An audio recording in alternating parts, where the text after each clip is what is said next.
പക്ഷെ അതൊക്കെ ഡേഞ്ചർ മേഖലയാണ്, നമുക്കറിയില്ല. നമ്മൾ ഈ 4 ദിവസം എടുത്ത് അന്ന് ആസാം ഒരേ കണക്കാണ് ഓടുന്ന, ആഹാരം കഴിക്കാൻ മാത്രമേ നിർത്തൂ.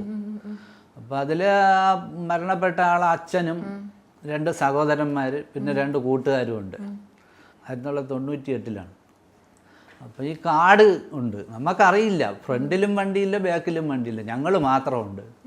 എന്താണ് കാരണമെന്നും പിടിയില്ല. വണ്ടി പൊയ്ക്കൊണ്ടിരിക്കുകയാണ്. പോയി ഒരു മിലിറ്ററി ക്യാമ്പിൻ്റെ അടുത്തെത്തി. അപ്പോൾ നമ്മളുടെ നമുക്കൊന്ന് ഒതുക്കാം, ഇവിടെ നിർത്തി നോക്കാമെന്ന് പറഞ്ഞു. എന്താണ്, വേറെ ഒരു വാഹനവും ഇല്ല. ആയുള്ള തമിഴ്നാട് വണ്ടിയില്ല, കേരള സ്റ്റേറ്റ് വണ്ടിയില്ല, അയാളുടെ ആന്ധ്ര വണ്ടി, പിന്നെ എല്ലാം ബംഗാളിൻ്റെ വണ്ടി. പിന്നെ ആന്ധ്രക്കാരൻ്റെ അവിടെ പോയി ചോദിച്ച്, അവരുമായിട്ട് നിങ്ങൾ എവിടെ നിന്ന് പറഞ്ഞാൽ എന്നാണ് കേരളത്തിൽ നിന്നാണ്, ട്രിവാൻഡ്രമാണ്. എവിടേക്ക് പോകണം? അത് ആസാമിലേക്ക്.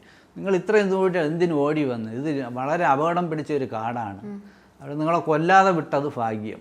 നിങ്ങൾ എങ്ങനെ ഇനി എത്തി? ഇനി മുന്നോട്ട് പോകരുത്. അപ്പം രാത്രി ഏതാണ്ട് 2-2:30 മണിയെ ഞങ്ങൾ അവിടെ സ്റ്റോപ്പ് ചെയ്ത് ഇട്ടിട്ട് പറഞ്ഞ് 4 മണിയാകുമ്പം പൊയ്ക്കോളാൻ പറഞ്ഞ്. പിന്നെ പ്രശ്നമില്ല. പിന്നെ ഞങ്ങൾ അവിടെ കിടന്ന് ഉറങ്ങി. അപ്പോൾ ഈ ക്യാമ്പിൽ പട്ടാളക്കാർ തോക്കുമായിട്ട് ഇങ്ങനെ പുറത്തിറങ്ങും, അകത്ത് കയറും, പിന്നെ വലിയ വാനിനകത്ത് വന്നുകൊണ്ടിരിക്കുന്നു. ഒരു റെസ്റ്റും ഇല്ല.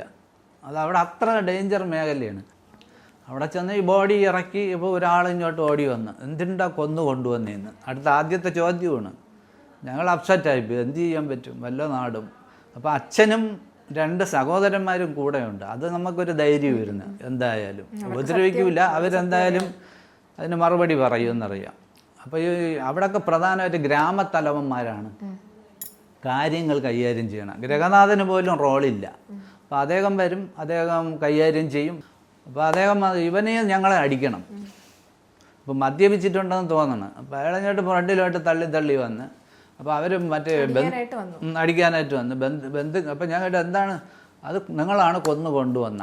അപ്പോൾ ആരോഗ്യമുള്ള ഒരു പയ്യനായിരുന്നു. അതെന്ത് സംഭവിച്ചു? അങ്ങനെ അടിക്കാൻ വരെയാണ്. അപ്പോൾ ബന്ധുക്കൾ അച്ഛൻ പറഞ്ഞ് ആര് പറഞ്ഞ് അവൻ കേൾക്കില്ല. അതിന് ഗ്രാമത്തലവൻ സമയത്തെത്തി, അല്ല അടി കിട്ടിയേനെ.